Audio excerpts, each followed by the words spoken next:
Sepertinya masih pada kekenyangan, Mas.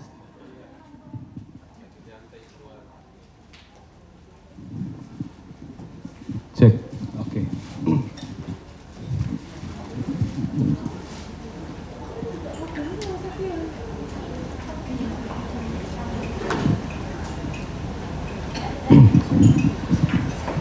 Baik, kita lanjut Mas Ari. Iya, tapi kayaknya konsentrasinya masih kepecah di meja makan ya, Mas? Masih kepecah ke meja. Gimana caranya nariknya? Oh, oke. Mungkin perlu dikasih ice breaking dikit ya. Iya. Oke, teman-teman semuanya, mungkin bisa dilihat Mas Ari ke depan. Jadi kambing hitam. Sekarang tangannya di sini, tangannya di atas. Oke. Goyang-goyangkan. Dua-duanya. Oke, good. Tarik nafas yang dalam, keluarkan, hembuskan. Oke, good. Kalau saya bilang selamat pagi, Anda tepuknya 1 kali, oke? Paham ya? Kalau saya bilang selamat siang, Anda tepuknya 2 kali. Kalau saya bilang selamat sore, Anda tepuknya 3 kali. Kalau saya bilang selamat malam, Anda gitu ya? Oke, kita coba Mas Ari. Selamat pagi, selamat siang, selamat sore, selamat malam. Oke, sekarang kita acak. Selamat siang, selamat sore, selamat pagi, selamat malam. Oke, good. Selamat pagi, selamat sore, selamat malam, selamat malam, selamat malam, selamat siang. Oke, good. Tepuk tangan untuk kita semuanya. Oke, itu aja. Oke, itu aja Mas. Lanjut. Oke. Nanti kelamaan ya. Kelamaan ya. Oke, tadi kan kita sudah bahas bahwa ternyata modal dari seorang clinical hypnosis itu ternyata tidak seperti hipnoterapi yang lain ya. Gitu ya. Kalau hipnoterapi itu kan lebih banyak perubahan perilaku itu ya yang untuk dilakukan. Untuk maksudnya adalah teman-teman yang punya keahlian itu gitu ya. Nah, sedangkan clinical hipnoterapi adalah artinya kita harus tahu pertama adalah ilmu tentang kesehatan fisiknya dulu ya, medisnya gitu ya. Oh iya, dan itu jiwanya. Kemudian psikopatologinya, kemudian dan ilmu psikologi tentang si subjeknya gitu ya. Betul. Gitu ya. Oke. Nah, tadi juga sudah disampaikan sebetulnya sama Mas Danang bahwa ternyata gitu ya, ada proses hipnosis yang ternyata itu tidak hanya di direct, tetapi ada indirect. Nah, itu yang gimana Mas? Apakah cuma diajak ngobrol biasa atau seperti apa? Jadi indirect itu sebenarnya sama aja, prosesnya kita melakukan induksi. Tapi kita nggak secara terang benderang melakukan induksi gitu. Kalau induksi formal kita ada tahapannya kan. Jadi misalkan tarik nafas Anda, terus ada di peningnya semakin dalam dan seterusnya. Tapi kalau indirect kita membawa kepada suatu pengalaman tertentu di situ Mas Ari. Dimana ketika seseorang memiliki pengalaman di masa lalu kita munculkan waktu itu sebenarnya sudah mengalami kondisi alfa gitu. Gitu ya, jadi artinya bagaimana kita membawa subjek gitu ya, ke masa lalu itu tanpa harus tarik nafas, itu relax, kemudian itu sudah bisa masuk ke sudah bisa. Itu salah satunya ya caranya ya. Tapi ada banyak cara sih yang nanti kita bisa lakukan. Mungkin kita akan bahas pelan-pelan ya. Oke, kita bahas pelan-pelan. Oke. Nah, tadi kan kita sudah bahas tentang bahwa ada proses ilmiah, bahwa ada sudah diteliti secara ilmiah. Nah, seperti apa sebetulnya ini pertanyaan juga kan? Seperti apa sebetulnya kondisi otak seseorang yang dia terhipnosis? Oke.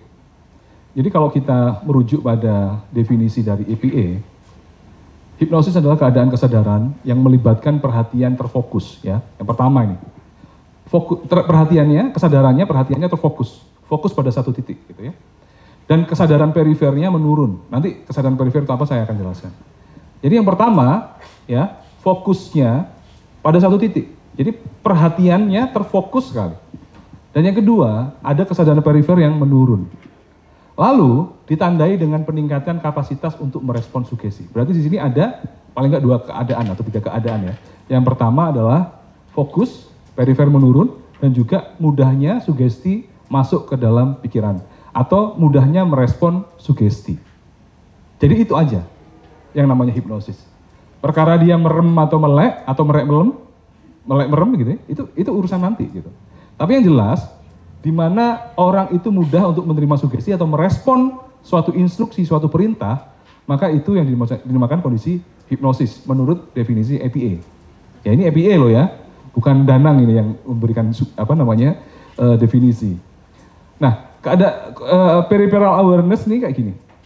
Jadi sebenarnya kalau Anda nyetir mobil ya, Anda nyetir mobil, itu selain lihat ke depan, Anda tuh bisa aware ke kanan ke kiri, benar nggak? Kalau ada truk lewat gitu ya, mau nyalip Anda kelihatan tuh. Nah, sehingga Anda aware tentang hal itu, ya. Tapi kalau kondisi periferalnya itu menurun, Anda hanya fokus pada satu titik dan nggak fokus ke kanan ke kiri, gitu. Kalau kita manusia itu kita bisa fokus dalam satu waktu itu sebenarnya bisa 5 derajat, 5 gitu ya. Kita bisa fokus pada 5 hal dalam satu waktu.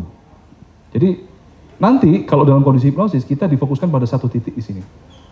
Dan yang lain itu enggak. Sehingga kesadaran periferalnya menurun. Dan disitulah sugesti yang diberikan oleh hipnoterapis atau instrukturnya itu bisa kita respon dengan baik. Direspon dengan apa? Bisa direspon dengan kognitif, bisa direspon dengan afektif. Atau bahkan bisa direspon dengan motorik. Jadi ketika si hipnoterapisnya minta kita untuk merasakan perasaan yang dulu pernah kita rasa gitu ya, itu munculnya itu langsung meluap, langsung muncul, langsung terasa gitu. Oke, bisa dipahami sampai sini? Oke, Mas Jeffrey mungkin bisa ditayangin. Kita latihan ya, kita coba untuk fokus ke video, kita coba untuk fokus pada satu titik.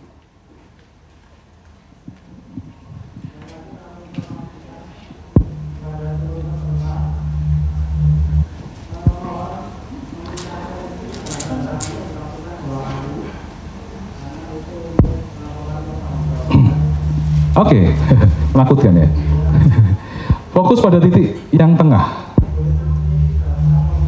Oke teman-teman, kita mencoba untuk memproduksi pengalaman ya. Silakan fokuskan, tapi yang nggak kuat nggak usah ya. Yang punya mata yang agak sakit nggak usah. Di tengah-tengah Anda fokus di situ. Pada hitungan ketiga semuanya fokus ya, biar kita bisa instruksi bareng-bareng. 1, 2, 3 fokus. Santai aja, relax, fokus. Semakin Anda melihat itu semakin fokus. Dan semakin lama mata Anda semakin lelah.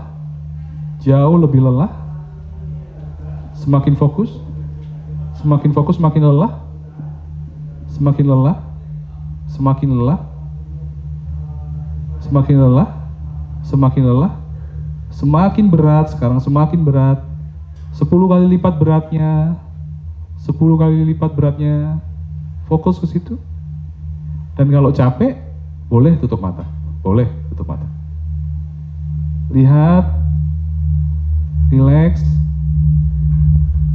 Kalau Anda sudah mulai capek, matanya berat sekali, boleh tutup mata, boleh. Boleh tutup mata aja. Boleh tutup mata.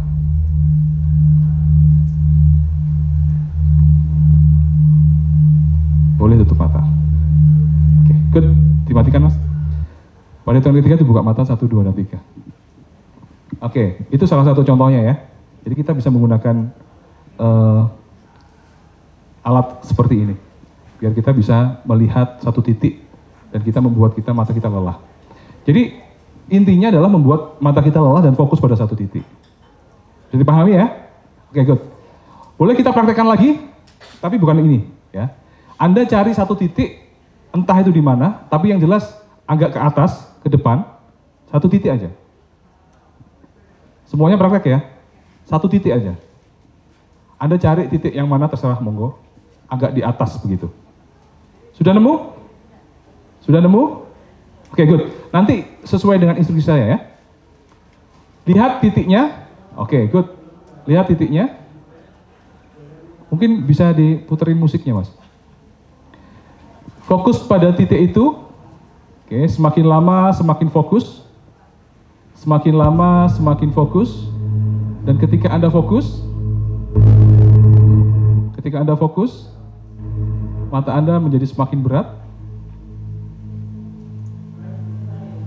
Agak atas, titiknya agak atas ya, nggak ke samping, agak atas. Di langit-langit boleh, di langit-langit boleh. Fokus rileks aja, satu titik aja. Sekarang fokus pada titik itu.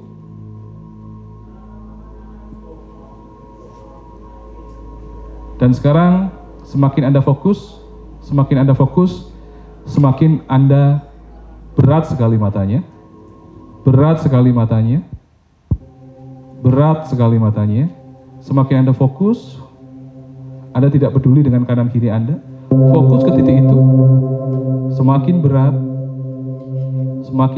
dan pada hitungan ketiga, kelopak mata Anda menjadi semakin berat 10 kali lipat daripada sebelumnya. 1. Jauh lebih berat. 2. Semakin berat. Dan 3. Sekarang jauh lebih berat. Jauh lebih berat, jauh lebih berat. Dan pada hitungan ketiga, semakin berat 100 kali lipat, dan silakan Anda tutup mata jika itu membuat Anda lelah. 1, 2, dan 3. Silakan Anda tutup mata. Oke, good. Silakan Anda tutup mata dan rasakan kelopak mata Anda tertutup sekarang. Dan pada hitungan ketiga, kelopak mata Anda menjadi sangat berat. 1. Jauh lebih berat, tertutup rapat, melekat kuat. 2. Jauh lebih rapat, jauh lebih nempel, dan sulit dibuka. Dan 3. Sekarang kelopak mata Anda menjadi sangat berat, sangat berat. Sekarang Anda bisa imajinasikan kelopak mata Anda diberikan lem seperti lem yang Anda gunakan pada tangan Anda. Jika pada tangan saja kuatnya seperti itu, maka di kelopak mata Anda menjadi jauh lebih kuat. Sekarang pada hitungan ketiga, kelopak mata Anda tempelkan lem yang Anda pegang tadi. 1, 2, dan 3.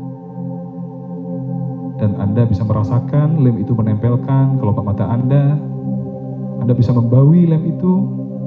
Semakin kuat Anda bisa merasakan baunya, suhunya, dan lem itu membuat kelopak mata Anda semakin lengket.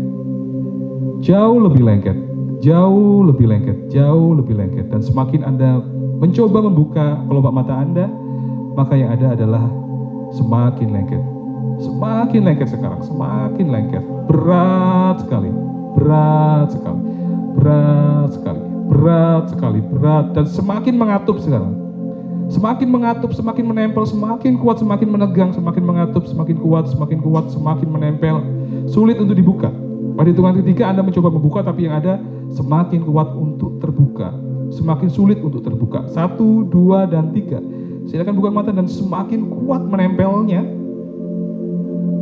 semakin kuat merekatnya, jauh semakin kuat.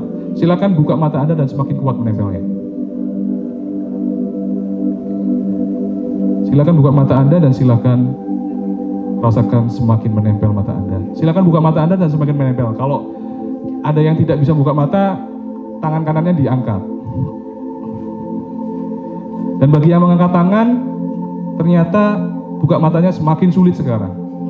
Jauh semakin sulit, semakin sulit, jauh semakin sulit. Semakin sulit, semakin sulit, semakin sulit, jauh, semakin mencoba, semakin sulit. Semakin dicoba, semakin gelisah, semakin sulit ternyata. Semakin gelisah, semakin deg-degan, semakin sulit, lemnya semakin banyak di mata ternyata. Semakin sulit, dan ketika mencoba minta tolong, semakin nempel, semakin kuat ternyata. Semakin kuat, semakin kuat, semakin kuat, semakin kuat, semakin kuat. Dan pasportnya adalah Mas Ari dan Mas Anang ganteng. Kita berikan aplaus untuk kita semua. Pasportnya ternyata bekerja ya Mas ya? Ternyata bekerja ya. Mas Danang, praktek yang ini loh. Ini nih habis makan gitu ya, kondisi full, terus Anda bawa mereka masuk ke Alfa lagi gitu ya. Wah, wow gitu ya. Untung nggak labas langsung teta, Mas. Ya, nggak ini cuman apa namanya mempraktekkan peripheral awareness tadi. Oh itu ya. Mas Jeffrey Itu. monggo ditayangin. Jadi kalau kita melakukan induksi bisa juga Mas. Nanti boleh deh. Siapa yang kita mau coba untuk induksi shock induction ya? Boleh. Boleh siapa? Ada? Oh iya, ada yang mau bertanya? Boleh yang lain juga. Itu kayaknya neural beat ya. Boleh. Terkait dengan musik juga soalnya. Apakah memang musik itu memicu sesuatu? Kayak misalnya gini, awalnya saya fan-fan aja, tapi ketika saya fokus ke musiknya, dan saya bergerak lebih kencang, dan itu mau bikin saya agak fokus. Bisa aja. Bisa aja. Setiap orang responnya berbeda-beda. Jadi kita harus tanya dulu nih, nyaman nggak kliennya sama musik? Jangan-jangan dia nggak suka sama musik itu malah bikin distraksi kan? Ya. Boleh tanpa musik? Boleh. Musik nggak boleh? Nggak apa-apa. Iya. Apalagi misalkan dia punya fobia air gitu ya. Musiknya ada yang kerucuk-kerucuknya itu. Nah itu kan wah gitu reaksi dia. Takut kan? Betul, setiap klien kan unik ya. Kalau misalkan ada klien yang punya fobia ketinggian misalkan, di peningnya nggak boleh tangga. Kan naik ke atas tuh, ke bawah. Dia fobia ketinggian dikasih itu. Betul, jadi tergantung dari kliennya seperti apa. Klien center ya. Oke, berarti client center gitu ya Mas ya, bahwa tidak sembarangan juga kita memberikan membawa sebuah atribut musik ataupun sugesti yang ternyata bisa saja membuat dia bereaksi berlebihan. Betul. Atau malah membuat cemasnya semakin tinggi. Gitu ya. Oke. Yes.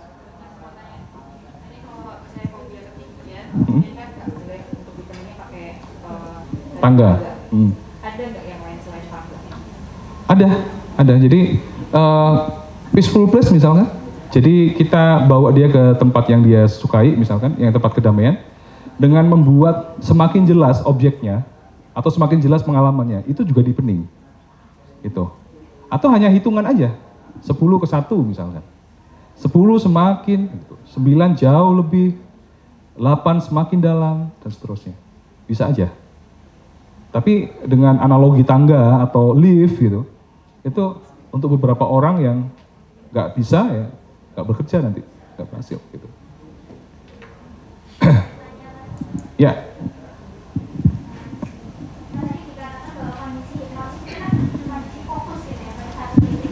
Iya.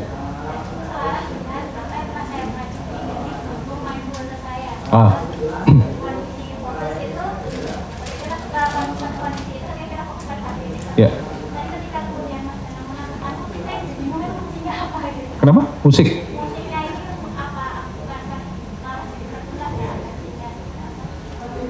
Ya. Musik itu kalau neural beat itu ada frekuensinya, ada getaran, ya kan? Getarannya dia itu bisa alfa bisa beta, frekuensinya ya, maksudnya frekuensinya itu getarannya. Ketika kita dengarkan itu, gelombang otak kita bisa nyesuaiin sama gelombangnya, kayak konsep Garputa lah, gitu. Nah, tapi ada beberapa orang yang memang nggak cocok, Mbak, sama musik, nggak suka dia, terdistraksi dengan ada musik. Makanya sebelum kita lakukan hipnosis atau mungkin mindfulness, kita tanya dulu, nyaman nggak? Selalu kita harus kalibrasi, nyaman nggak? Gitu. Kita duduk di sini nyaman nggak? Kita pakai nanti disentuh nyaman nggak? Gitu. Karena value-nya klien juga beda-beda. Gitu. Itu sih. Tapi ada beberapa orang yang nyaman dengan musik, itu lebih. Kadang-kadang untuk mengekspresikan itu kan jadi lebih dramatis gitu kan. Kalau misalkan cerita-cerita tentang mungkin pemaafan dan sebagainya kan lebih dramatis tuh. Kita bisa mainin tuh. Ada yang bisa seperti itu, ada yang enggak. Gitu. Itu Mas Ari. Oke. Ya, jadi ini kita bahas ya tentang sebenarnya apa yang terjadi sih di dalam otak kita ketika kita mengalami hipnosis ya. Seperti yang kita bahas tadi bahwa hipnosis itu adalah kondisi fokus pada satu titik. Nah, James Braid itu seorang dokter ya, dia meneliti tentang animal magnetism yang dibawa oleh mesmerism, di mana oleh mesmer ya, di mana dia tadinya beranggapan bahwa itu adalah kondisi tidur. Makanya dia sebut itu adalah hipnotis ya, hipnosis, kondisi tidur. Hipnosis diambil dari kata hipnos, dewa tidur gitu. Tapi dari percobaan itu James Braid menemukan bahwa fenomena hipnosis ternyata tidak hanya muncul ketika seseorang dengan mata tertutup atau dalam kondisi seperti tidur. Dengan mata terbuka pun, Mas Ari, ternyata ketika dia menggenggam seperti ini, tangannya nggak bisa digerakin atau muncul efek-efek anestesi, gitu. Ternyata kondisi hipnosis itu nggak cuma tidur, berarti apa ini, gitu kan? Ternyata kondisi itu adalah kondisi fokus pada satu titik, atau yang disebut oleh James Braid adalah monodeism. Mono satu, deism ide. Fokus pada satu ide. Tapi waktu itu karena sudah terlanjur terkenal hipnosis, maka susah untuk diubah gitu ya. Jadi sebenarnya hipnosis itu adalah kondisi fokus pada satu titik, satu ide. Disertai dengan penurunan kesadaran perifer dan juga peningkatan kapasitas mental kita menerima sugesti, teman-teman. Ini akan saya jelaskan bahwa guided imagery itu dipakai juga ya di terapi-terapi lain. Nah, ini kondisi otak kita ketika kita dalam kondisi hipnosis. Ada yang dinamakan DMN atau Default Mode Network. Jadi ketika ini bekerja, kita itu ketika ini aktif ya, kita itu fokusnya bisa banyak gitu loh. Tapi kalau ini nggak aktif ya, kita fokusnya hanya bisa pada satu tujuan dan kemampuan berpikir konseptual kita menjadi meningkat ternyata. Jadi orang-orang yang menggunakan obat atau zat atau narkoba ya untuk mencari ide ya, ini sebenarnya disasar. Ya, altered state of consciousness. Nah, orang-orang kreatif ya, biasanya mereka mikirnya kan aneh ya, nggak pakai logika biasanya. Pakai otak kanan sih katanya gitu ya. Tapi ternyata mereka berpikirnya memang konseptualnya bagus banget. Nah, itu dengan cara tertentu ternyata. Lalu prefrontal cortex-nya juga mengalami penurunan fungsinya sehingga tindakannya itu spontan. Orang yang dalam kondisi hipnosis, dia itu nggak mikir dulu untuk nangis, nggak mikir dulu untuk merespon ya, spontan tindakannya, ya sehingga ketika dia diberikan suatu treatment, dia lebih tanggap, lebih mau gitu kan. Biasanya kalau nggak dalam kondisi hipnosis, defense, malu, menutupi dan sebagainya ya. Tapi dalam kondisi hipnosis mereka lebih fleksibel, lebih spontan. Terus yang terakhir anterior cingulate cortex ini meningkatkan kemampuan penyerapan informasi, menurunkan kecemasan dan kekhawatiran. Jadi ketika seorang dalam kondisi hipnosis ya, informasi itu diserap seperti spons, teman-teman. Jadi mudah sekali untuk jadi long term memory.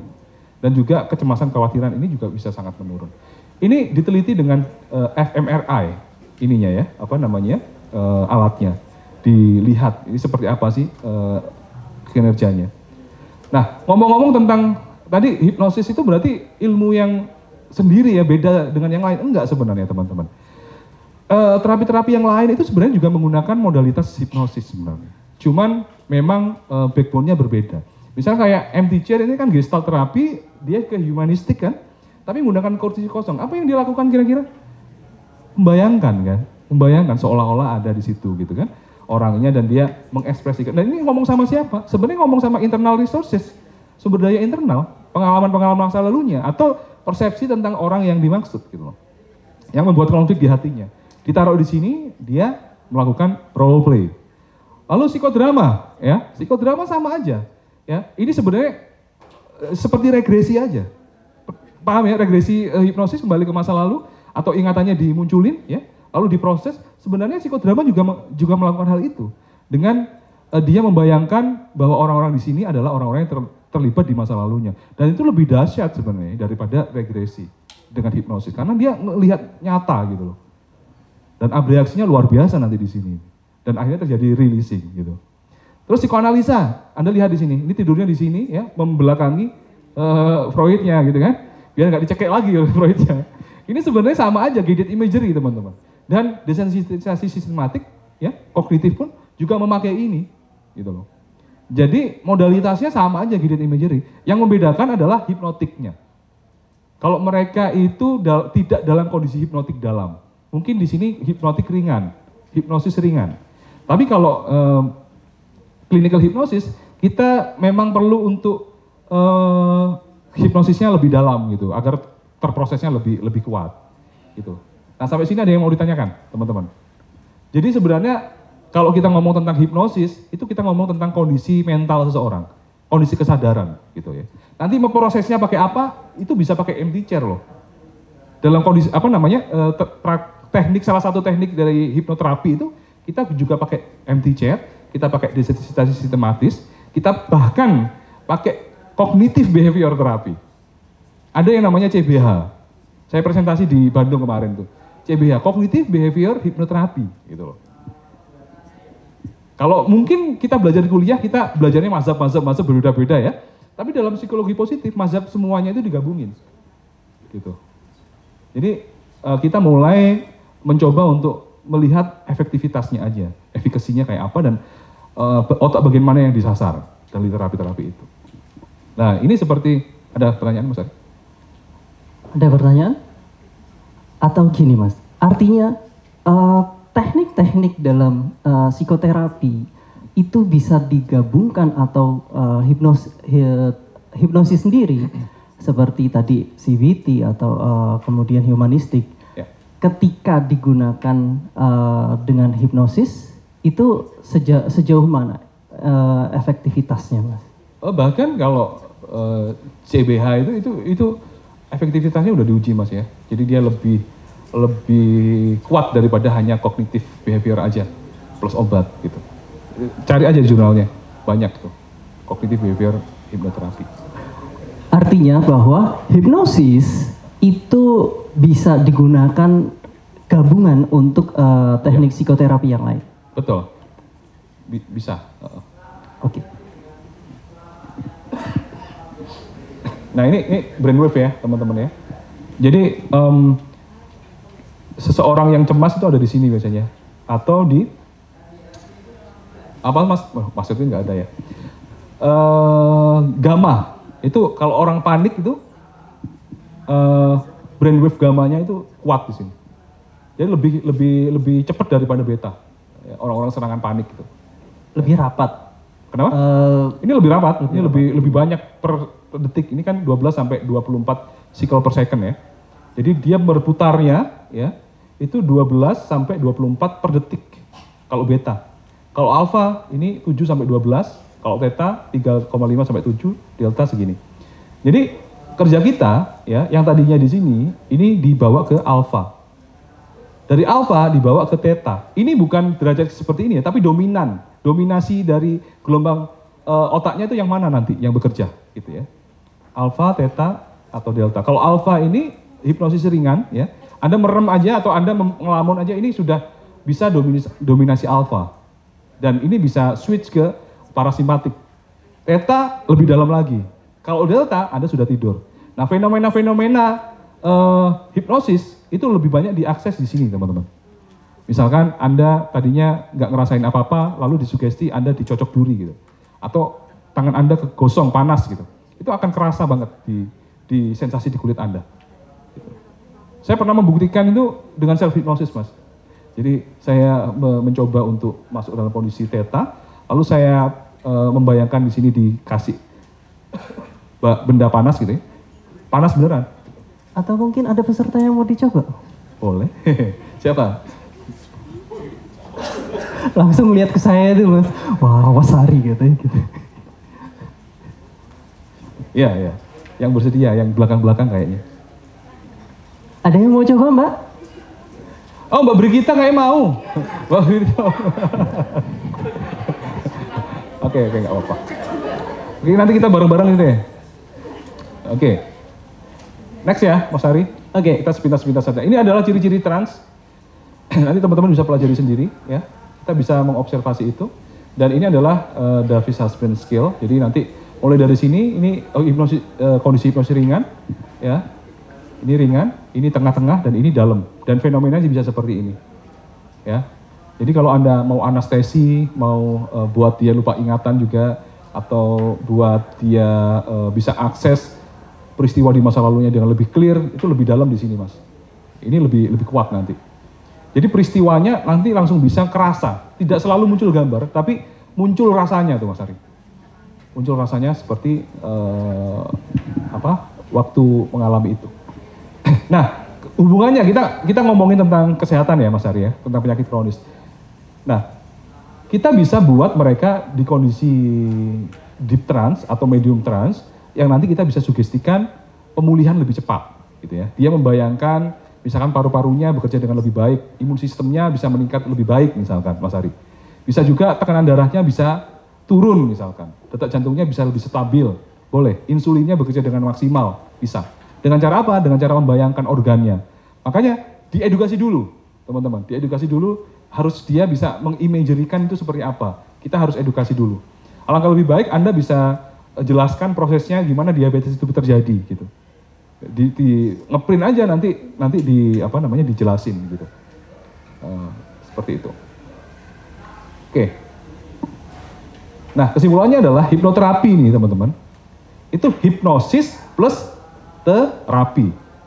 Jadi terapi yang dilakukan dalam kondisi apa? Hipnosis. Itu namanya hipnoterapi. Kalau clinical hipnoterapi atau clinical hypnosis adalah hipnoterapi yang dilakukan dalam setting klinis. Gitu. Jadi hipnosis itu apa? Kondisi mental hipnosis, perhatian terfokus, turunnya kesadaran periferal, gelombang otak dominasi theta atau alpha. Nah, terapi sendiri tekniknya ada banyak. Ada direct suggestion, ada object imagery, ada ego state terapi kita bisa pakai. Ada empty chair, ada desensitisasi, informed child technique, ada future facing, dialog dan sebagainya. Ya, senyampang Anda melakukan terapi dalam kondisi hipnosis itu namanya hipnoterapi, apapun namanya, apapun terapi Anda. Gitu. Jadi hipnoterapi mudahnya seperti itu. Bukan hipnoterapi ada patokan terus ada enggak. Yang jelas Anda gimana caranya membawa kondisi hipnosis, gimana pun caranya gitu ya. Anda membawa kondisi hipnosis lalu yang sesuai tentu saja ya. Lalu Anda lakukan pemrosesan terapi. Ini contohnya nih Mas Ari. Jadi tahapannya adalah ini non-trans atau kondisi kesadaran biasa ya. Kita induksi, lalu dia masuk trans ringan. Setelah itu kita lakukan apa? Deepening.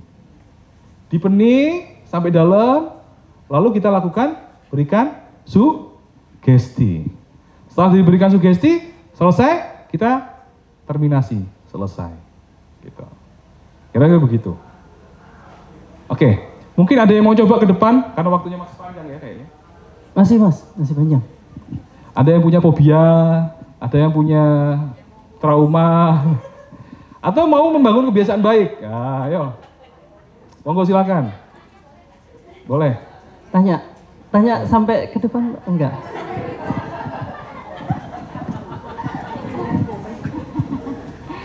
Tanya lagi ya Mas ya, boleh ya? Boleh.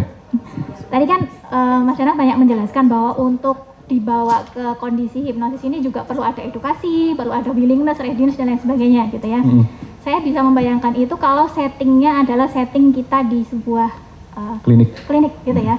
Tapi kebetulan saya kan cukup lama bekerja di rumah sakit rujukan, memang banyak harus mendampingi bedside memang pasien-pasien yang kronis gitu ya. Dimana pada level tertentu tuh kondisinya mereka betul-betul nyeri misalnya ya, nyeri banget, yang udah pakai dikasih anti nyeri tingkat tinggi pun masih nyeri, sangat over concern dengan nyerinya. Bahkan kita datang pun mereka tuh kayak ibaratnya nggak fokus, susah gitu, nggak fokus gitu. Kalau pada kondisi seperti itu gimana? Atau apakah justru ketika dia sangat fokus pada nyerinya, justru itu bisa dijadikan titik untuk kita bawa masuk gitu ya, atau gimana gitu? Ya, jadi yang pertama yang harus kita lakukan adalah rapor dulu. Raportnya harus bagus dulu. Percuma dia fokus sama nyerinya, kita juga nggak bisa masuk kalau dia nggak izinin kan. Berarti kita harus fokus pada raport dulu, building rapport dulu di awal, gitu kan. Nah, kalau dia fokus sama nyerinya seperti itu, kita harus tahu nih goalnya apa, dia mau seperti apa, gitu. Jadi dia maunya seperti apa. Dia maunya nurunin itu, ya sudah itu outcome ya. Kalau dia sudah intentionnya sudah disetting seperti itu, nah kita baru bawa dia, anterin dia ke situ. Ya, dengan cara apa? Dengan cara apapun. Jadi bisa aja kalau dia fokus pada nyerinya gitu ya, kita pelan-pelan aja latih dia untuk mendistraksi. Ya, mendistraksi nyeri itu ke hal lain.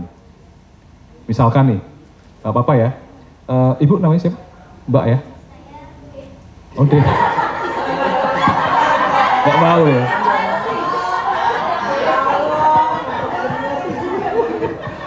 Mbak siapa? Mbak Intan, oke. Oke, Mbak Intan. Mbak Intan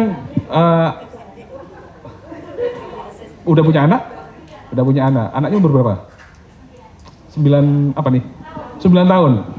Oke, sekarang berarti kelas 3 ya? Kelas 3. Apa yang paling Anda harapkan pada anak-Anda? Bisa mandiri terus?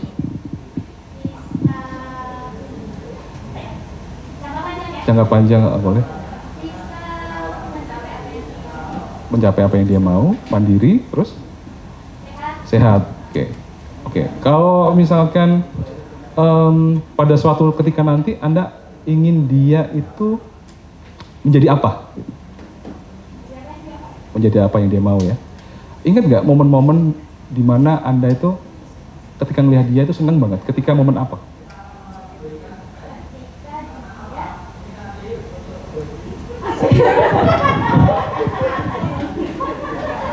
Ada nggak ingatan-ingatan di masa lalu, di peristiwa apa ketika Anda lihat dia itu lucu sekali atau menyenangkan sekali? Apa itu?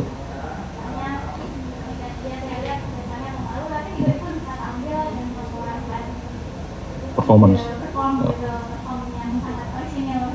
Waktu itu di pentas atau di mana? Di pentas di sekolah. Apa yang dilakukan kira-kira waktu itu? Mendongeng. Sendirian. Nggak baca buku. Apa yang didongengkan, Bu?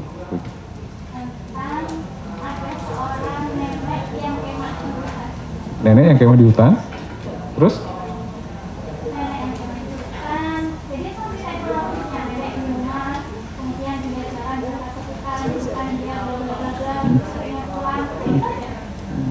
Jadi dia bisa menceritakan dengan runtut tanpa persiapan dengan baik. Dan Anda bangga. Oke, tutup mata. Oke, bayangin waktu itu Anda melihat dia di pentas, dia bercerita seperti itu, spontan sekali, dan Anda nggak expect gitu loh. Anda nggak expect dia menceritakan tentang nenek yang lagi kemah di hutan. Dan Anda nggak mengira dia bisa bercerita seperti itu. Dan sekarang rasakan bangganya. Bangga sekali. Semakin bangga. Oke. Lihat wajahnya, Bu. Lihat wajahnya. Oke. Sekarang bayangkan Ibu memeluk dia. Terus bilang sama dia dalam hati Ibu, Ibu bangga sama kamu, nak. Oke. Sekarang fokus pada perasaan yang dihasilkan. Mungkin di dada. Sekarang berbesar menjadi 10 kali lipat pada hitungan ketika 1, 2, 3. Semakin besar, semakin besar, semakin besar. Sebarkan seluruh tubuh pada hitungan ketika 1, 2, dan 3. Tarik nafas yang panjang, buka mata. Buka mata. Oke, good. Tarik nafas yang panjang. Okay. Masuk dalam kondisi trans. Meskipun tidak terlalu dalam, tapi itu cukup untuk diproses. Apa yang dirasakan tadi? Perasaan apa? Tersenyum sendiri. Untung ada maskernya ya. Nah, itu proses induksi ya, tapi dengan cerita atau jalan cerita dari klien sendiri. Ericksonian begitu cara kerjanya. Jadi tidak sesuai apa yang saya perintahkan, tapi kita cari sumber daya dari klien gitu. Misalkan orang dengan gagal ginjal gitu ya, kita ajak ngobrol aja. Kita ajak ngobrol tentang keluarganya atau siapapun yang membuat beliau punya harapan. Misalkan goal kita membuat orang ini punya harapan gitu ya, punya optimis. Berarti siapa nih yang bisa, yang menjadi harapan dia gitu, untuk sembuh gitu kan. Nah kita ajak ngobrol aja. Kita ajak ngobrol, dari obrolan itu kita tahu, oh itu emosinya itu peaknya di situ tuh. Ya kan? Peaknya, ajak ngobrol di situ lagi. Kan ngobrol kan panjang nih ya. Terus ketika ada tahapan, kan emosinya kelihatan dari wajahnya. Oh peaknya di situ, puncaknya di situ. Ajak ngobrol di titik itu. Kan semakin kuat tuh, makin kuat kan. Kalau mau lebih prosedural lagi, tutup mata, sekarang bayangkan itu dan kita proses di situ. Optimisnya ditambahin di situ, atau nyerinya bisa ketika bapak nyeri, ya, bayangkan itu. Jadi dia ditangkis sama perasaan itu untuk mendistraksi, gitu. Bisa seperti itu. Sama dengan misalkan mau ngerokok gitu ya, atau semakin mau ngelakuin sesuatu kebiasaan buruk gitu yang mau diubah ya, itu diingetin aja dengan sesuatu yang bisa yang ada di dalam dirinya, yang itu value-nya tinggi gitu. Nah, hal seperti itu bisa kita mainkan. Jadi nggak harus selalu dengan seperti ini tahapannya ya, nggak selalu tahapannya seperti, tapi bisa seperti ini. Jadi dari non-trans, membayangkan, menceritakan sosok peristiwa hal yang memunculkan emosi intens yang relevan dengan tujuan terapi, lalu lakukan probing atau elisitasi. Jadi elisitasi itu artinya ketika dia bercerita, ketika Ibu Intan tadi bercerita kan saya juga nggak tahu pentasnya di mana gitu kan, ceritanya tentang apa. Semakin Ibu Intan menceritakan tentang ceritanya lebih detail, semakin dia masuk dalam kondisi trans. Gitu. Apalagi lebih detail lagi, elisitasi itu kita elisitasi modalitasnya misalkan dengan suara, gambar gitu kan, rasanya kayak apa, itu semakin muncul tuh, semakin trans gitu. Nah setelah itu kita utilize, kalau dalam Ericksonian itu diutilisasi dengan tujuan terapi apa di sini. Setelah itu jadi ketika Ibu nanti misalkan begini-begini menghadapi situasi stres seperti ini, coba Ibu tutup mata, bayangkan seperti ini persis. Gitu. Itu ya. Oke, good. Ya, gimana? Maksudnya gimana? Nggak harus. Lalu kita lihat kalau misalkan dia nggak nyaman dengan itu, atau kita ngeliat, oh kayaknya kalau saya minta dia tutup mata, dia resisten ya sama saya gitu kan. Dikirain apaan gitu kan. Nggak usah, obrolin aja. Bisa sambil ngobrol. Gitu. Yang penting kita tujuannya dapat. Dia dalam kondisi yang trans, kita utilize dengan tujuan terapi apa. Sudah, setelah itu selesai. Ya.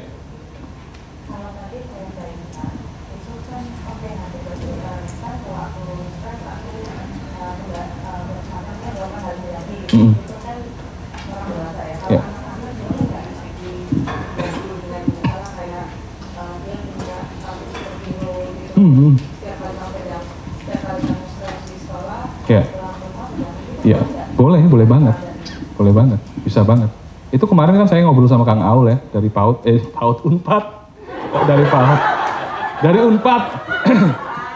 Kang Aul tuh lagi nyiptain virtual reality gitu ya, untuk anak-anak yang mau diambil darahnya atau transplant gitu ya, diambil gitu. Itu nanti ada aba-abanya itu. Nanti kamu jadi superhero ketika diambil darahnya, itu jadi superhero gitu. Di sini muncul tuh. Nah itu bisa juga dimanfaatkan seperti itu. Analogi-analogi sesuai dengan usianya ya, bisa banget. Oke gitu ya teman-teman ya, clear ya. Jadi ini tahapan hipnosis. Jadi hipnosis itu tidak seperti apa yang kita bayangkan mungkin di TV-TV gitu. Oke. Apakah kita siap untuk praktek? Boleh ya, kita praktek? Kita praktek bareng, atau saya berikan contoh satu, atau bareng aja? Mau coba Mbak? Oh mau Mbak, Mas. Ayo Mbak. Oke, terima kasih. Mau sini, nggak akan dikerjain. Nggak dikerjain, it's okay. Ayo. Kita berikan aplaus untuk Mbak siapa? Mbak Sela. Mbak Yola. Oke. Mbak Yola, oke. Insya Allah nggak dikerjain kok Mbak. Insya Allah. Ada apa? Gak nyamannya kenapa? Takut ya? Cemas? Ya nggak apa-apa. Ya silahkan duduk. Oke, kira-kira kalau misalkan ada datang ke hipnoterapis, misalkan saya hipnoterapis gitu, mau dibantu apa? Lebih motivasi, lebih tenang. Lebih tenang ya? Oke, lebih tenang. Sekarang berarti ukurannya rasanya apa? Cemas, gak enak, atau apa? Cemas, dari tadi itu dada agak, jantung tuh agak deg-deg gitu. Deg-degan. Cemas ya, tegang. Iya, tegang. Angkanya berapa? 0 sampai 7? 0 sampai 10? Mungkin 7,5. 7,5 ya. Oke. Nanti harapannya jadi berapa? Harapannya jadi 4 mungkin. Jadi 4. Oke. Oke. Saya ambil ya. Oke. Ada yang mau nemenin? Mbak Brigita mau nemenin kayaknya. Mungkin temen cewek mungkin boleh. Mau ditemenin sama temen-temennya sebelah?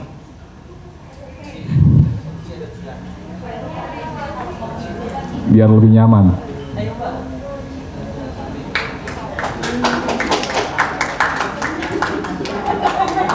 Oke, jadi nanti saya akan pasrah ngeflow aja. Jadi apa yang nanti kita lakukan ngeflow aja. Nanti saya akan berikan sugesti untuk lebih tenang aja. Gitu ya. Mbak siapa namanya? Mbak Yola. Oke. Coba bersandar seperti ini enak. Enak ya? Oke. Jadi kita menggunakan induksi dengan membuat mata terfiksasi ya. Jadi kita bisa buat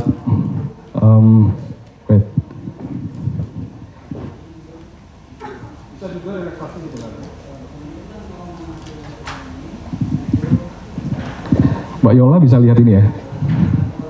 Oke, bisa lihat ini. Santai rileks aja. Lihat ini ya. Santai rileks aja. Fokus. Fokus. Udah dapet ya? Oke, good. Fokus. Oke, sebelum itu doa dulu apa yang Anda inginkan di dalam hati. Apa goal dari terapi Anda? Coba doa dulu, tutup mata Anda, tutup doa dulu. Kalau sudah, buka mata. Udah? Oke, good. Lihat titik ini.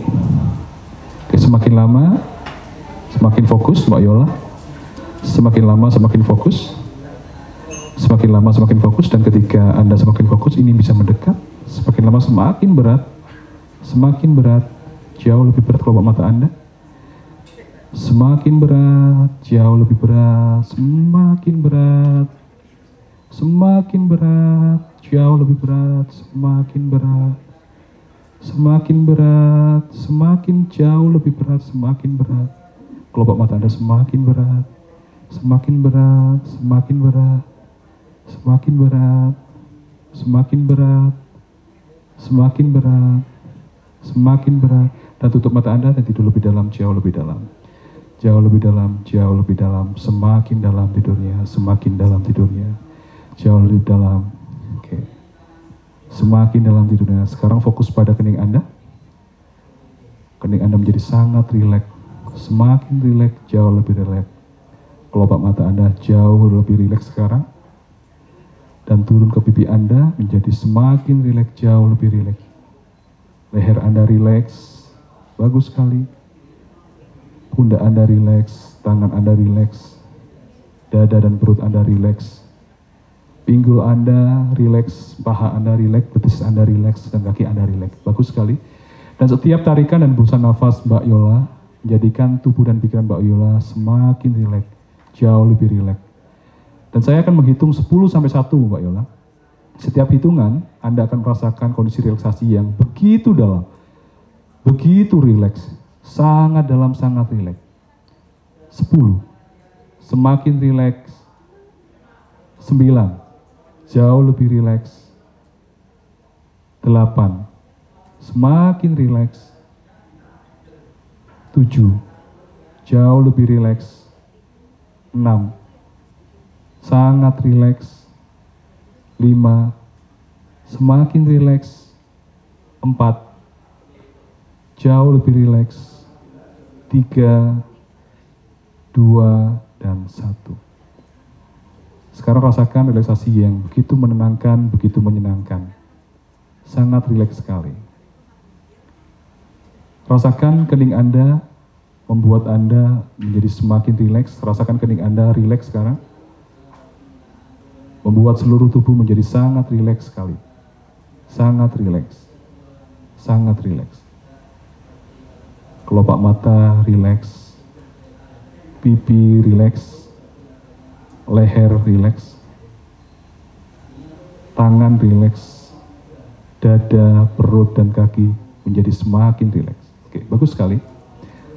Mbak Yola, sekarang Anda bisa bayangkan Anda sedang ada di lantai 2, di mana Anda bisa menuruni anak tangga ke bawah. Anak tangga ini jumlahnya ada 5, sekarang ada di atas. Dan sekarang langkahkan kaki Anda, Mbak Yola, ke anak tangga ke-5. Jauh lebih rileks. Tidur semakin nyenyak. 4, semakin rileks. 3, jauh lebih rileks. 2, semakin rileks. Dan 1.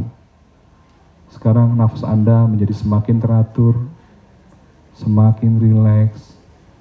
Dan Anda memasrahkan kepada kondisi relaksasi Anda.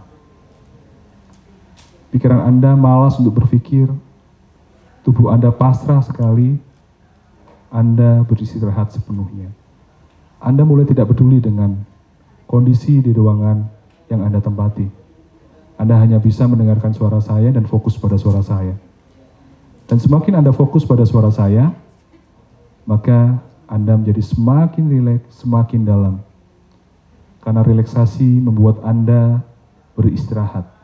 Karena relaksasi membuat tubuh Anda menjadi semakin sehat. Karena relaksasi membuat pikiran Anda menjadi semakin tenang. Dan saya akan menghitung 10 sampai 1. Pada tiap hitungan, pikiran Anda beristirahat lebih dalam. Jauh lebih dalam. Semakin dalam. Semakin dalam. 10. Jauh lebih dalam. 9. Semakin rileks, semakin pasrah. 8. Jauh lebih pasrah. 7. Semakin malas untuk berpikir. 6.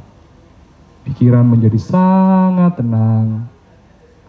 5. Semakin sunyi dan semakin fokus pada suara saya. 4. Semakin dalam tidurnya. 3. Semakin ringan tubuh ini. 2. Dan jauh lebih ringan. Dan 1. Anda ada di puncak relaksasi yang begitu dalam, yang menenangkan, yang menyenangkan. Anda bisa membayangkan, Mbak Yola, ada di lift. Lift ini menghubungkan Anda dari atas ke bawah.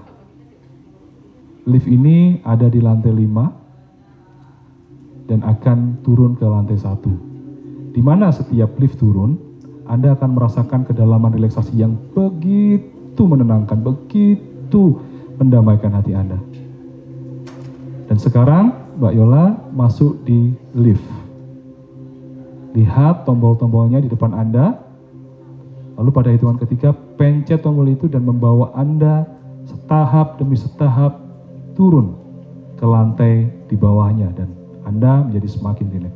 Sekarang, pencet tombol itu. 1, 2, dan 3. Pencet tombolnya, turun ke bawah. 4. Semakin rileks.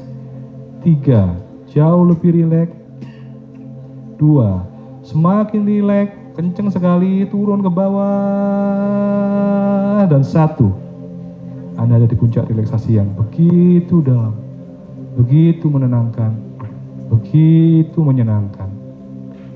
Dan pikiran Anda istirahat sekarang, Mbak Yola. Dan tubuh Anda istirahat sekarang, Mbak Yola. Dan nafas Anda ringan sekali. Dan nafas Anda menjadi semakin stabil. Sangat rileks. Sangat dalam. Dan Anda mulai mengabaikan segala hal di ruangan ini. Yang ada di pikiran Anda hanyalah pasrah pada relaksasi ini. Istirahat sepenuhnya. Dan tubuh Anda terhubung dengan pikiran Anda dan mudah sekali merespon pikiran Anda. Dan pikiran Anda terhubung dengan kata-kata saya. Bagus sekali. Semakin dalam tidurnya. Mbak Yola, di depan Anda ada sebuah pintu. Pintu ini akan menghubungkan Anda pada suatu taman yang kita sebut dengan taman kedamaian. Dimana ketika Anda masuk ke taman ini, maka hati Anda nyes damainya, tubuh Anda nyes damainya. Sekarang lihat pintu itu. Jika Anda bisa melihat pintu itu, Anda bisa menggerakkan sedikit saja jari telunjuk Anda, sedikit aja, gerakkan aja. Oke, bagus sekali. Anda sudah bisa melihatnya. Pintu itu. Pelan-pelan buka pintu itu. Pada hitungan ketiga, 1, 2, dan 3. Buka pintu itu dan lihat taman yang begitu indah di sana. Taman yang mungkin pernah Anda jumpai atau mungkin ingin Anda imajinasikan. Tapi yang jelas Anda mulai melihat tamannya di sana. Anda bisa melihat dengan jelas atau menciptakan atau mulai mengimajinasikan di sana. Ada taman yang begitu luar biasa. Lihat apapun yang bisa Anda lihat di sana. Dengar apapun yang Anda bisa dengar dan rasakan. Ciptakan taman itu dengan sebagus mungkin yang membuat Anda damai sekali. Saya tidak tahu taman ini seperti apa, Anda sendiri yang tahu. Mungkin ini adalah taman yang pernah Anda lihat atau ingin Anda lihat. Kalau Anda sudah berada di taman itu, gerakkan jari telunjuk Anda seperti yang tadi. Oke, bagus sekali Anda sudah ada di sana, di taman. Pada hitungan ketiga, Anda bisa mengeksplorasi taman itu dan membuat Anda semakin dalam tidurnya, membuat tubuh Anda menjadi semakin rileks dan pikiran Anda menjadi semakin tenang. Pada hitungan ketiga, silakan eksplor taman itu dan membuat Anda semakin damai, semakin rileks, semakin bahagia, semakin tenang. Saya akan berikan waktu 10 detik mulai dari sekarang. 1, 2, dan 3, silakan eksplor. Anda bisa jalan-jalan kemana saja, duduk atau apapun itu. Semakin tenang, semakin rileks, semakin sehat, semakin dalam. 5, 4, 3, 2, dan 1. Bagus sekali. Anda menjadi semakin rileks, semakin tenang, semakin dalam tidurnya. Dan Mbak Yola, ketika Anda berada di situasi yang membuat Anda cemas, membuat Anda tegang, Anda cukup menarik nafas dan mengeluarkan nafas secara perlahan dan bilang kepada diri sendiri, semakin tenang.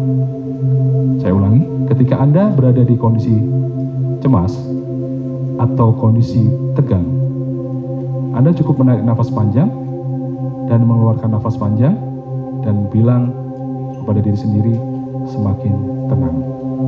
Dan Anda akan berada di kondisi relaksasi yang persis seperti ini. Sekarang kita coba Mbak Yola, tarik nafas panjang, keluarkan, bilang semakin tenang. Pelan saja bilangnya. Oke. Kita lakukan lagi, tarik nafas panjang, keluarkan secara perlahan, bilang sama diri sendiri semakin tenang. Oke, bagus sekali. Sekarang Anda keluar suara nanti, pelan-pelan saja suaranya, semakin tenang. Begitu ya. Tarik nafasnya panjang, keluarkan, bilang semakin tenang. Oke, bagus sekali. Kita lakukan sekali lagi. Tarik nafasnya panjang, keluarkan secara perlahan, bilang sama diri sendiri semakin tenang, dan Anda akan berada di kondisi ketenangan persis seperti sekarang.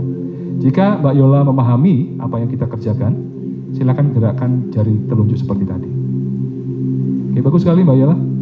Dimanapun Anda berada, kapanpun Anda berada, ketika Anda merasakan cemas atau tegang atau apapun itu, Anda ingin masuk dalam kondisi relaksasi yang dalam, Anda ingin menenangkan diri, Anda cukup menarik nafas, tarik nafas Anda, keluarkan secara perlahan, dan bilang semakin tenang. Oke, sekali lagi, tarik nafas yang panjang, keluarkan secara perlahan, bilang semakin tenang. Bagus sekali Mbak Yola. Semakin hari Anda semakin sehat, semakin hari Anda semakin mengerti cara mengelola emosi Anda, semakin hari Anda semakin mampu untuk mengelola pikiran dan juga perilaku Anda sendiri. Setiap tarikan dan hembusan nafas Mbak Yola akan membuat tubuh Mbak Yola semakin sehat, pikiran menjadi semakin jernih, dan emosi menjadi semakin tenang. Dan kapanpun Mbak Yola ingin masuk dalam kondisi relaksasi ini, cukup menarik nafas dan mengeluarkan nafas panjang dan mengatakan semakin tenang. Dan saat itulah Mbak Yola akan masuk dalam kondisi relaksasi yang begitu menenangkan. Jika Mbak Yola setuju dengan apa yang kita lakukan dan pikiran bawah sadar menyerap informasi pelajaran yang kita sedang pelajari ini, silahkan gerakkan jari telunjuk Anda. Oke, bagus sekali. Santai dan rileks. Santai dan rileks. Oke, bagus sekali. Dan pada hitungan ketiga, silahkan buka mata dengan perasaan yang lebih sehat. 1, tarik nafas yang panjang. Hembuskan. Oke. 2, Anda bisa menggerakkan jari-jari Anda. Kesadaran Anda sudah mulai naik. Anda sudah mulai mudah untuk menggerakkan seluruh tubuh Anda. Dan 3, buka mata Anda dengan perasaan lebih tenang, pikiran lebih damai. Oke. Kita berikan aplaus untuk Mbak Yola.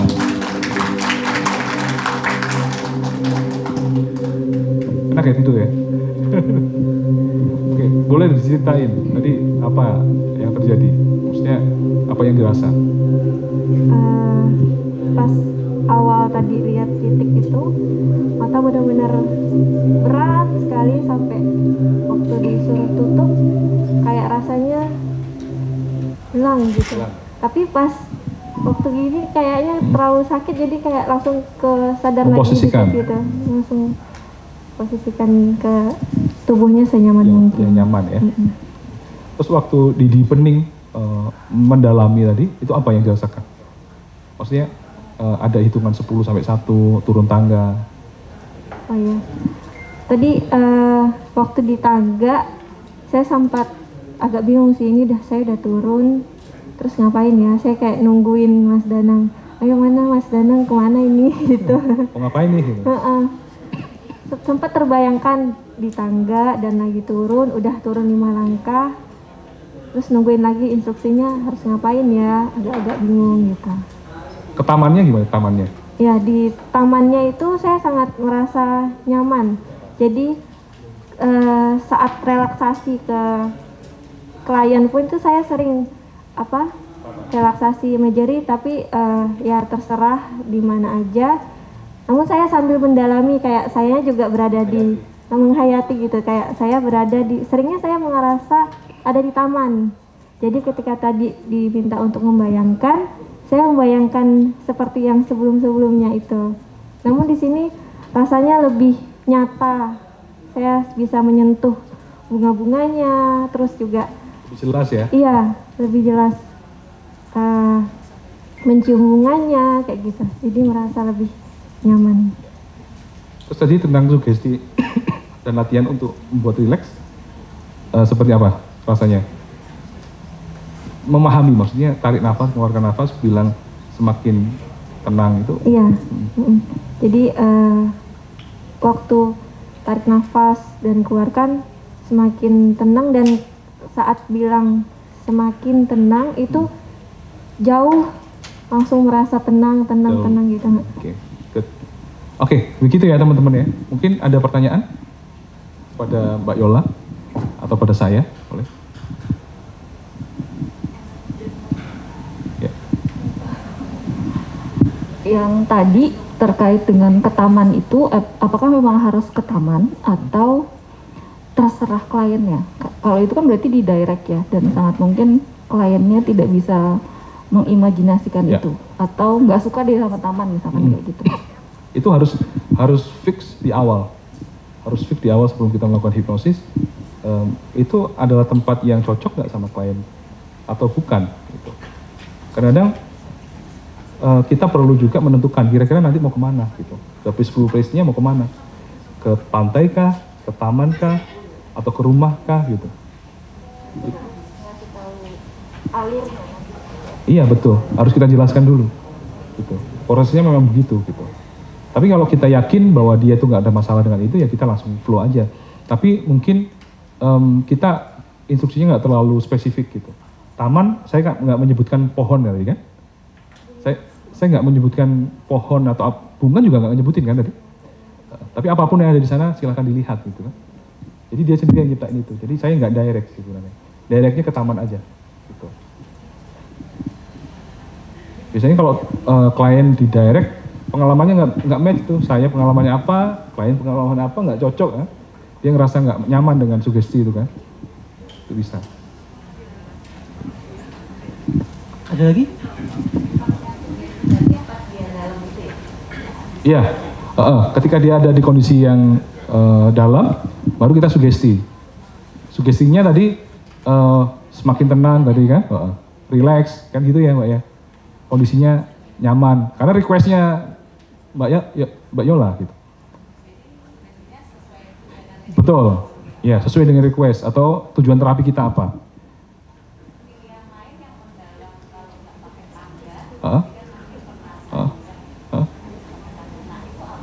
Banyak, jadi nanti bisa kalau dipending ya itu namanya, dipending. Bisa juga dengan bola cahaya gitu, bola cahaya dari atas ke bawah gitu. Enggak juga, intinya gini, konsep seseorang itu masuk dalam kondisi hipnosis adalah ketika dia semakin fokus dengan pengalaman internalnya, gitu. Jadi semakin dia fokus pada apa yang diimajinasikan, maka dia kondisi hipnosisnya semakin dalam, Mbak. Jadi kita perlu perlu membimbing yang bersangkutan untuk masuk lebih dalam lagi. Dengan cara menginstruksikan, lihat apapun yang Anda lihat. Dengar apapun yang bisa Anda dengar, dan rasakan apapun yang bisa Anda rasakan. Kita juga boleh memprobing, kasih pertanyaan, apa yang kamu lihat? Gitu kan? Misalkan Mbak Yola, interaksi. Jadi hipnoterapi itu interaksi ya teman-teman ya. Bukan kita tuh cuman ngomong aja enggak. Nah ini karena tadi enggak menyelesaikan suatu konflik tertentu, jadi saya hanya memberikan sugesti direktif. Tapi kalau dalam kasus-kasus PTSD, kasus-kasus konflik internal ya, itu ngomong aktif, bahkan dia bisa berdiri begini, gini, nggak apa-apa. Tapi dalam kondisi hipnosis dia, artinya kondisi hipnosis itu dia benar-benar kondisi trans. Idenya itu muncul, yang kita maksud state ya, state dia yang lagi bermasalah itu muncul menguasai dia, gitu. Jadi bisa saja dia itu muncul state yang bermasalah, misalkan saya pernah itu sampai dia itu kayak orang kesurupan sampai mukul-mukul dan sebagainya, itu pernah. Itu state-nya muncul, meskipun dia bisa bangun gitu, tapi state-nya kan muncul, itu kondisi hipnosis juga. Gitu. Jadi nggak pasif gitu, nggak.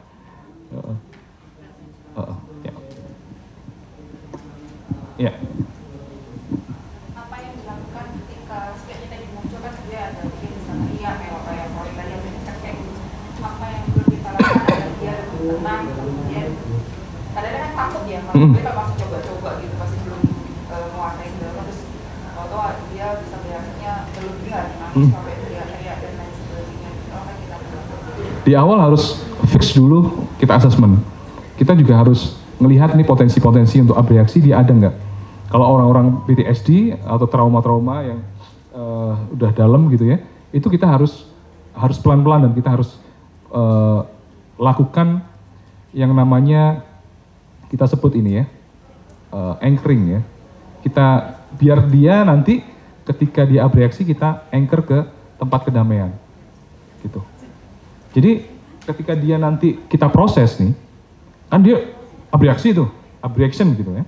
Nanti kita sentuh seperti ini atau kita giniin, dengerin gitu. Tenang, santai, rileks. Itu langsung dia menjadi rileks lagi. Karena kita kunci state-nya di situ. Jadi kalau dia masuk ke lebih dalam gitu ya, lalu dia terjerumus di situ gitu, karena traumanya muncul, kan nggak bisa diproses kalau kayak gitu. Karena dia sudah abreaksi terus kan. Ya. Kita biarkan dia abreaksi sekitar 1 menit. Setelah itu kita ambil lagi ke state yang bisa kita ajak dia ngobrol. Karena kalau di situ nanti nggak bisa diproses. Jadi perlu di awal di asesmen dulu nih. Ini potensi nggak untuk abreaksi nih nanti. Gitu. Jadi seperti itu sih.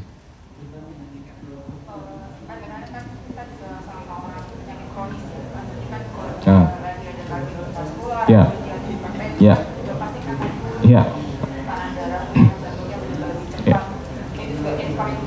Atau kadang-kadang kita perlu untuk apa ya, di sisi mana atau sampai titik mana kita perlu untuk dibangunin, terus kita perlu ada proses yang lain, maksudnya nggak masalah medis yang lainnya, maksudnya takutnya nanti kena. Iya, jadi jangan melakukan pemrosesan emosi yang akan menimbulkan dia abreaksi kalau dia mempunyai sakit-sakit seperti itu, sakit-sakit yang berisiko abreaksi gitu. Jadi lebih baik mungkin lebih sugesti ketenangan atau mengurangi pain-nya, itu bisa. Jadi dia nanti menganalogikan pain-nya itu dengan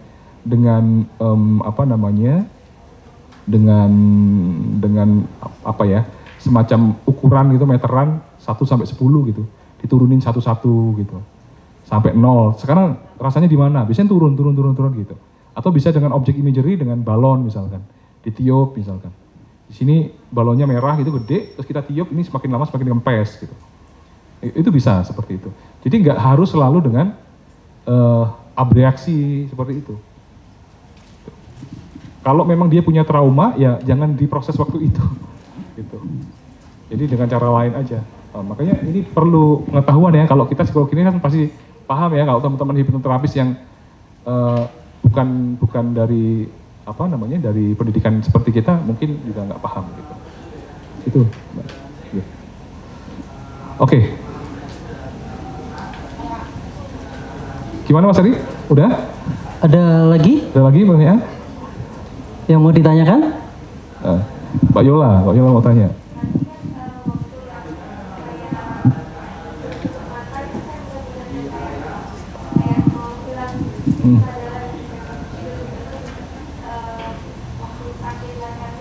Bangun.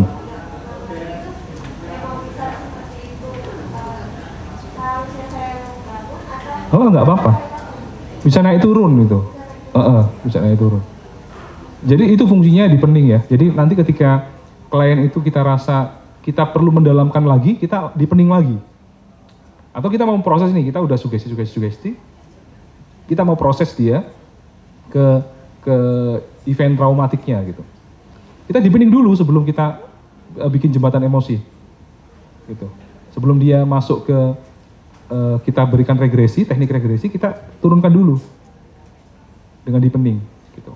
Karena bisa saja dia karena terlalu lama mendengar kita, naik gitu kan. Kesadarannya sudah mulai pulih, gitu. Kita turunin lagi, kita proses. Itu terus.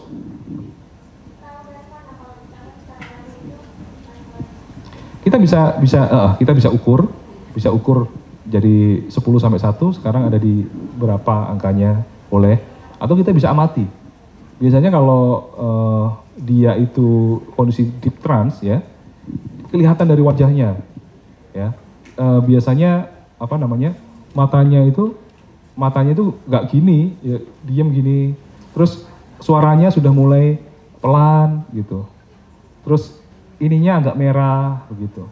Terus nafasnya itu nafas kayak orang tidur, enggak gitu. Nafasnya itu nafas dalam gitu. Itu bisa kita lihat. Gitu. Atau dari gerakan jarinya kalau kuat gitu ya, berarti mungkin saja dia masih kurang rileks. Jadi selalu kalibrasi di situ. Kalau pakai EEG apalagi mungkin akan lebih mudah gitu kelihatan. Itu begitu. Jadi kalau dalam konteks penyakit kronis, ya kita harus sesuaikan sih sebenarnya. Nanti kita nggak seperti penyakit misalkan depresi atau kecemasan gitu, nggak sama. Kira-kira begitu ya teman-teman ya. Sampai 2:30 ya Mas Ari ya. Iya. 2:30. Terima kasih Mbak Yola. Mbak, terima kasih. Terima kasih, tepuk tangan buat Mbak Yola dan ya mungkin ini penutupnya Mas. Oke teman-teman, jadi tadi kita udah melakukan kepada Mbak Yola ya. Yang kita lakukan adalah dalam hipnosis itu ada memory reconstruction. Kita mungkin berpendapat bahwa ingatan kita itu seperti video atau suara, tapi ternyata enggak. Sebenarnya enggak begitu-begitu juga, gitu ya. Ingatan kita bukan dalam bentuk seperti rekaman audio atau video. Ingatan kita dibangun oleh proses kognitif. Kalau ada yang berpendapat, loh nanti kalau di hipnosis akan terjadi pseudo memory. Bener ya? Iya. Nanti ada memori palsu. Emangnya memori kita asli? Enggak, memori kita itu pseudo. Enggak seperti itu. Kita benci sama orang itu tambah-tambahin kan, memorinya tambah gak karu-karuan. Itu pseudo memory juga kan? Jadi memory reconstruction kita mencoba untuk memberikan sudut pandang lain atau kita memang modifikasi gitu. Sudut pandang terhadap kejadian itu. Dengan pemaafan, dengan gestalt dan seterusnya.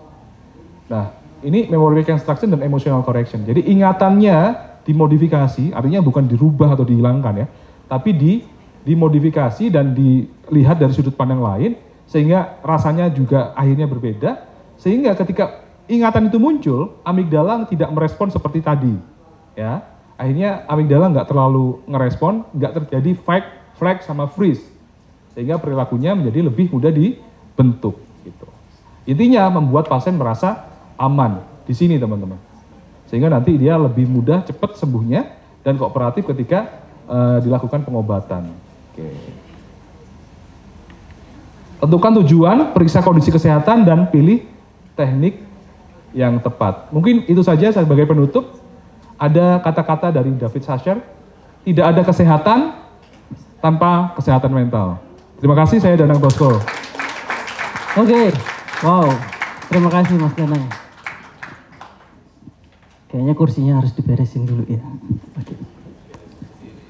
Beresin dulu diri ya, materi beresin kursi.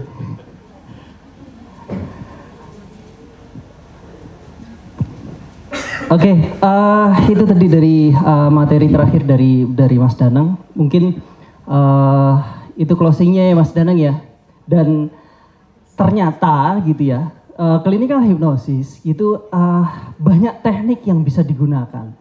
Nah, dalam kesempatan terakhir ini gitu, bahwa kita harus buat rencana tindak lanjut nih, kira-kira dari materi tentang clinical hypnosis untuk chronic disease, atau apakah ada dari teman-teman kira-kira dari rekan-rekan sekalian ini setelah ini gitu, setelah kita ada workshop ini, kira-kira apa yang dibutuhkan lagi? Apakah ini cukup atau ada tindak lanjut? Gitu.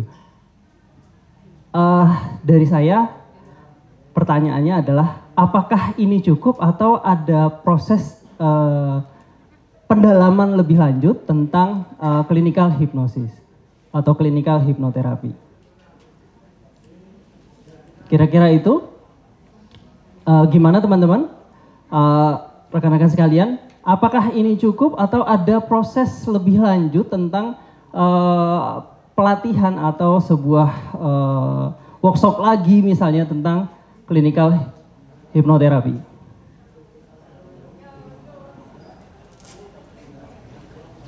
Nggak ada, berarti ini cukup berarti ya? Cukup? Nggak dilanjut? Oh dilanjut, karena pada diam gitu. Oh udah jawab, yang jawab cuma ibu kayaknya. Oh. Oke, kemudian. Oke.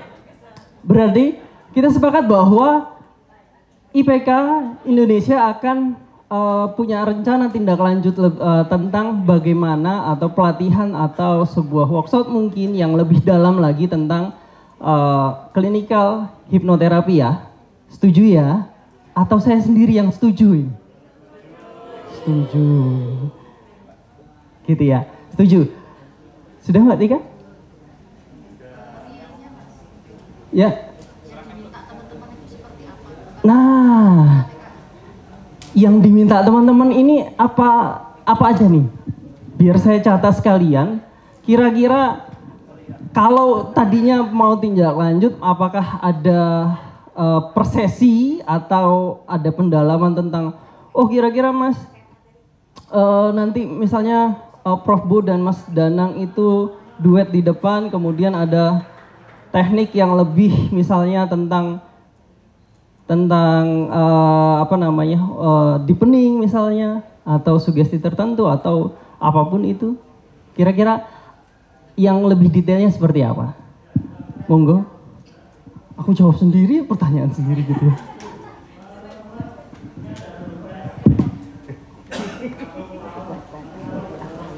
Oh, kalau menurutku itu teknik seperti ini tuh lebih ke arah reminder ya, karena pasti kita sudah pernah mendengar gitu, terus habis itu lupa-lupa selama praktek itu, lalu kemudian diingatkan lagi. Nah mungkin ke depan yang bisa kita adakan lagi lebih ke arah teknik-teknik yang lain lagi gitu kan. Kayak tadi misalnya clinical hypnosis ini kan bisa diterapkan hanya pada kondisi pasien tertentu gitu kan. Nah ini lalu misalnya ada kondisi pasien yang lain lagi gitu, misalnya bisa diterapkan menggunakan apa gitu. Misalnya CBT atau BT itu yang paling mudah itu kan sebetulnya banyak yang bisa dieksplor itu. Jadi kalau menurutku pengetahuan semacam ini itu nantinya bisa kita praktekkan masing-masing. Nah yang kita butuhkan ilmunya yang lain lagi itu apa gitu.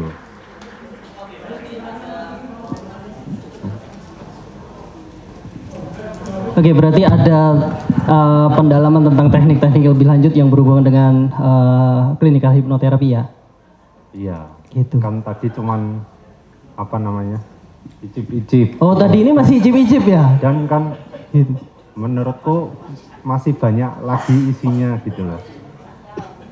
Mungkin dengan apa narasumber yang berbeda kan tekniknya saat kondisi hipnotik itu juga pasti berbeda kan. Tadi ada disebutkan apa cognitive behavior hipnoterapi ya, itu kan kayaknya menarik banget itu.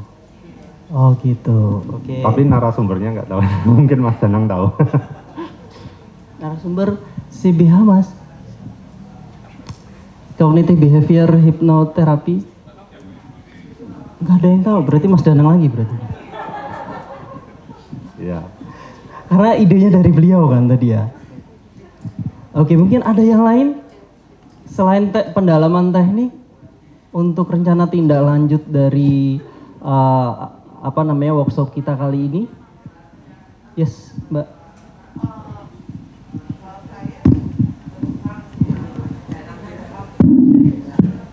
Cuma pada kenyataannya mungkin waktu kita kan untuk praktek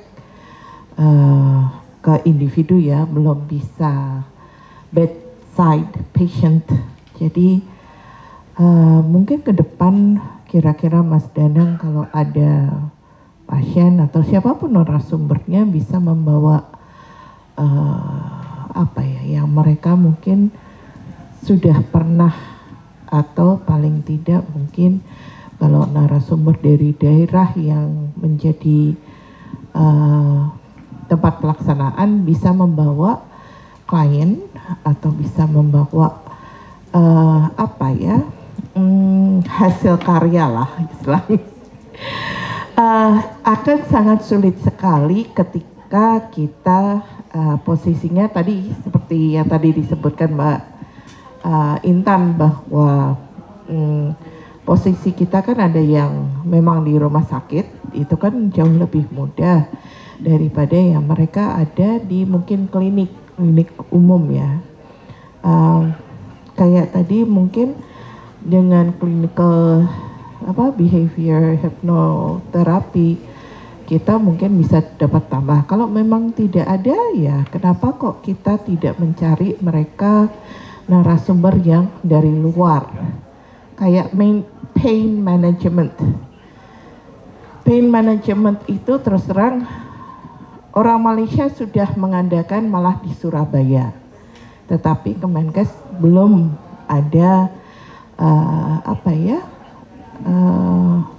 kegiatan yang sepertinya seperti itu, yang secara praktek memang perlu, sehingga bisa membantu IPK untuk lintas sektoral, lintas kerjasama dengan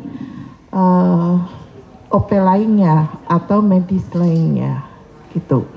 Karena kita di rumah sakit terkenalnya hanya dengan konseling.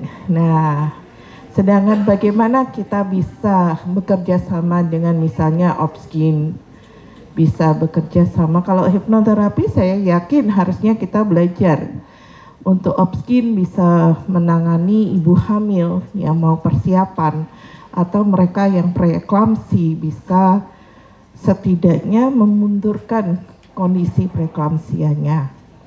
Nah, ini hal-hal ini loh yang sebenarnya kita harapkan Kemenkes bisa membantu menjembatani antara satu OP dengan OP yang lain. Karena secara lintas sektoral kita perlu itu. Begitu. Panjang lebar semoga jelas. Insya Allah jelas gitu ya. Oke, berarti artinya ada tandem dengan nakes lain yang sebagai narasumber, yang juga sebagai praktisi juga yang menjalani hipnoterapinya juga gitu ya, selain dari psikologi gitu ya. Oke, dan kalau bisa ada klien yang dibawa sebagai bentuk praktek langsung tentang gimana sih klinikal hipnosis gitu ya Mbak ya. Oke, terima kasih Mbak Oning. Ada lagi? Boleh.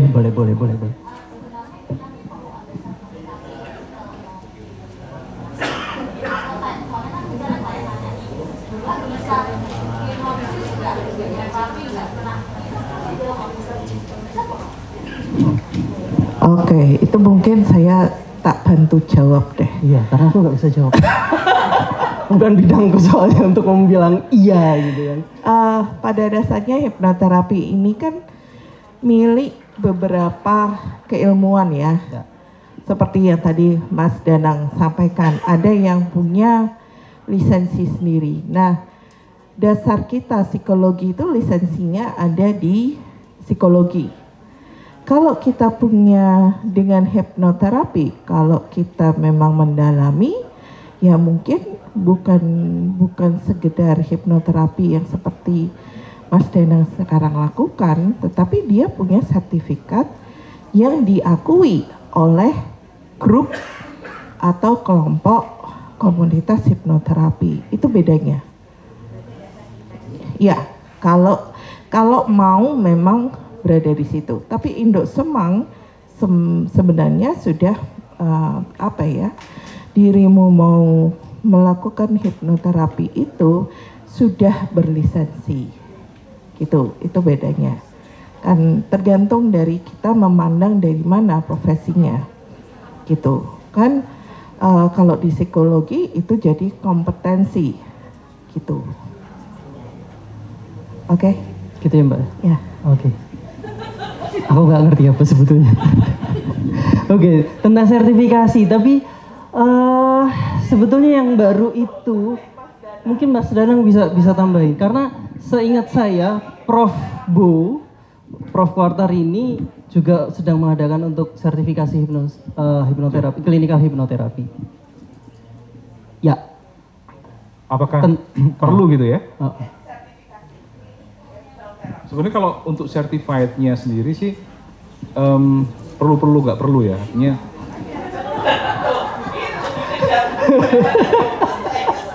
kalau Anda berhadapan dengan klien jenisnya memang minta itu ya silahkan, atau ada instansi yang mensyaratkan itu silahkan. Tapi kalau kita tanpa itu pun nggak apa-apa sih sebenarnya. Yang penting kita sudah ada yang mengkredensi, maksudnya ada supervisornya yang memastikan kita bisa melakukan dengan benar gitu. Tanpa harus certified itu juga nggak apa-apa. Jadi kalau certified ini sekarang ini kan ada beberapa ya kalau di Indonesia itu. Cuman kalau certified yang BNSP itu juga ada sendiri Mbak Oneng. Jadi teman-teman hipnoterapi itu BNSP-kan buat LSP. Itu teman-teman bukan dari psikolog loh. Ya, itu atau mungkin itu. Ini Mas, mengusulkan IPK buat training khusus untuk sertifikasi hipnoterapi. Gitu. Ya sebenarnya bukan untuk kita SIPK itu sudah kuat sudah. Sudah kuat. Iya, maksudnya training skillnya. Training skill. Yo, monggo silakan. Nah, nanti mulai minggu depan kita Sabtu Minggu ya, Mas Edwin. Di UGM tuh ngadain sih sebenarnya. Dan itu murah. Gratis sih sebenarnya. Tapi ya itu tadi komitmennya agak berat gitu.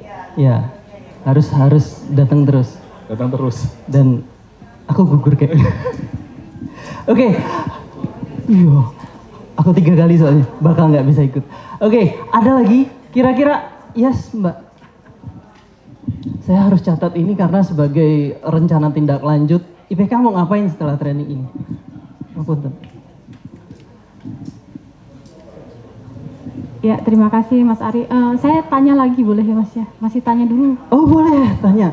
Iya, saya nanya sama Mas Danang, dari tadi kan kita membicarakan soal klien gitu ya. Jadi kita fokus pada kondisi klien yang akan mendapatkan hipnoterapi yang diberikan.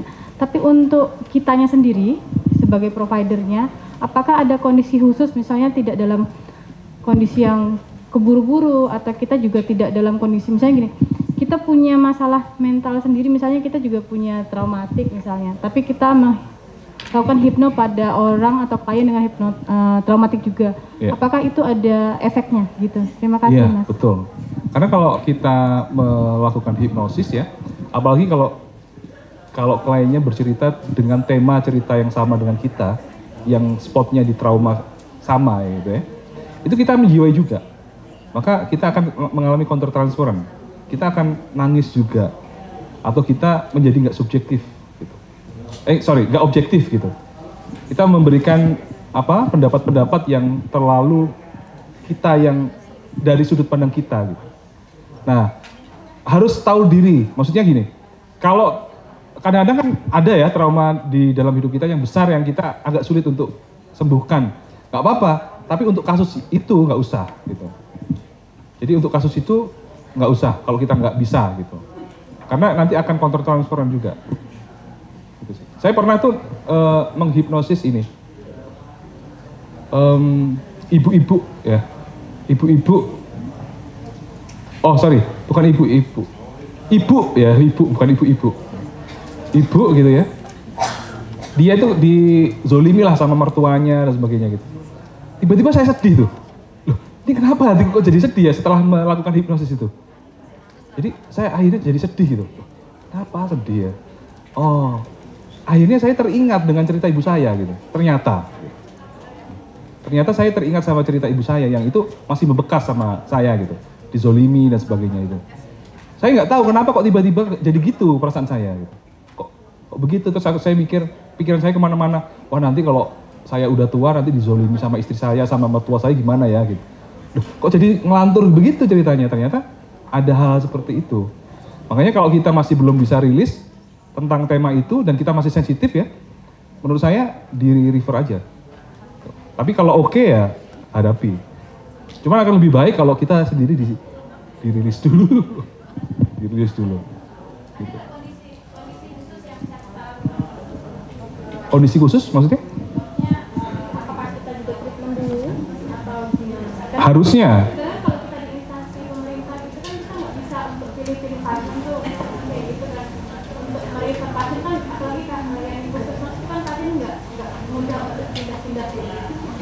Oh.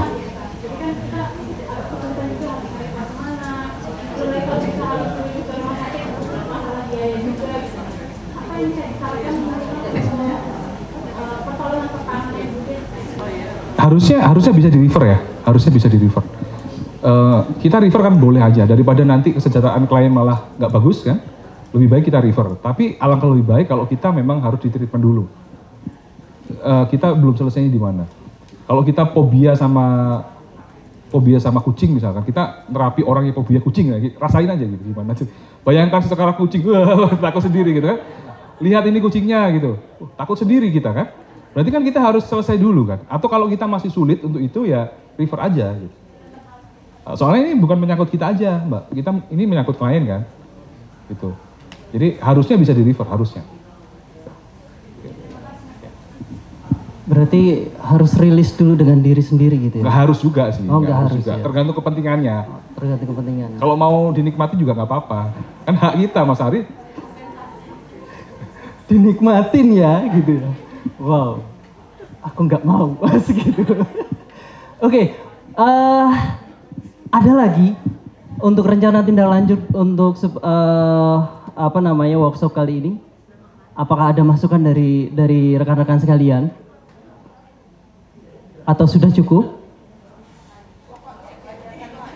Pokoknya diadakan lagi gitu. Mbak, diadakan lagi Mbak. Gitu ya. Oh. Gratis. Gitu. Itu di garis bawah, di bold, tanda merah gitu kan. Gitu. Ada lagi? Cukup? Mbak Tika, sudah cukup atau evaluasi? Oh, kode evaluasi. Oke teman-teman sekalian, rekan-rekan sekalian, siap-siap saya akan sebutkan kode evaluasinya dengan cepat. Kalau Anda nggak nyimak maka Anda nggak dapat SKP-nya. Kode evaluasinya adalah hurufnya kecil semua. 1, 2, sudah siap? Aku lihat contekannya dulu.